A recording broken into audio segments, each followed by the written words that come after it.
Okay, sa ilang mga naging video ko, ang tinitira ko lagi ay ang sistema, ang gobyerno, ang iba't ibang mga tao. This time, ikaw naman ang titirahin ko. Oo! Ikaw! Ikaw ang kausap ko. Ikaw na ang bilis maniwala sa fake news. Kahit ang source ay mukhang ginawa kahapon sa loob ng inidoro. Ikaw, na baka hindi pa marunong gumamit ng social media.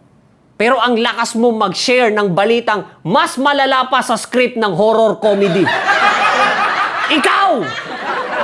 Yung tipong naniniwala pa rin na kapag hindi mo ipinasa ang chain message sa 10 kaibigan mo, may darating na aswang sa bahay nyo. 2026 na. Ang dapat mong kinatatakutan, hindi aswang. Fake news ang aswang ngayon. At mas malala, may wifi na sila.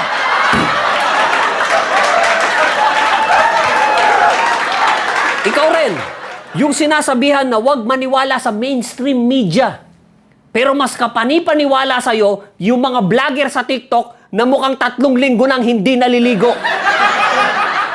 May electric pan sa likod. May boses na parang galit sa deodorant. Tapos kapag nagsalita siya, mabilis. May dramatic music. Feeling mo agad, ay, oo nga no, mukhang totoo. I-share ko nga.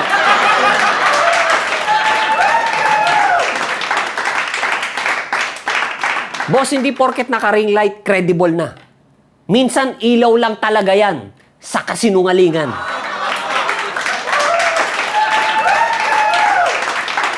Ikaw rin, yung natataranta kapag may nabasa kang isasara ni Mark Zuckerberg ang Facebook kapag hindi ka nag-send ng GCash.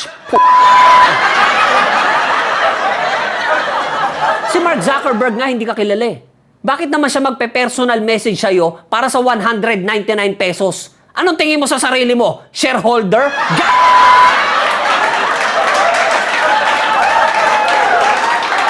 At syempre, ikaw rin.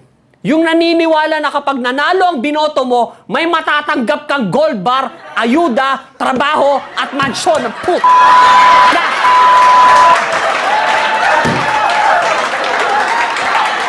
Tumataas yung blood pressure.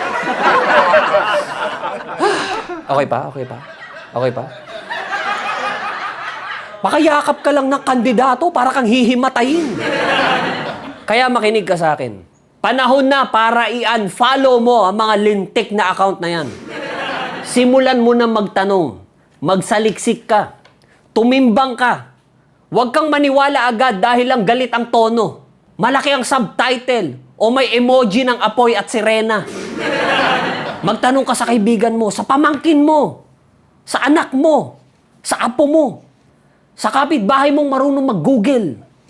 Huwag mong solohin ng facts na parang sekreto ng barangay. I-verify mo, i-cross-check mo, kasi ito na ang social media era. Hindi na ito panahon ng mga dyaryong may headline na nagsasalitang kambing o ahas na lumulunok ng babae sa mall. Real talk lang. Kapag sobrang dali mong utuin sa social media, hindi lang ikaw ang napapahiya, pati bayan nadadamay. Kasi ang fake news hindi lang chismis, pambansang peste yan.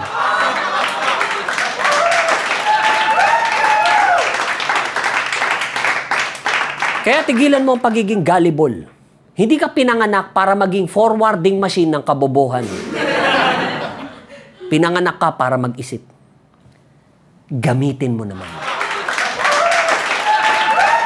Tumuli lang ito. Ako si Jack Logan at ito ang Jack Logan Real Talks. Kung saan ang fake news hindi dapat sinishare. Dapat sinusunog na sa utak mo bago pa makarating sa timeline ng iba. See you guys later.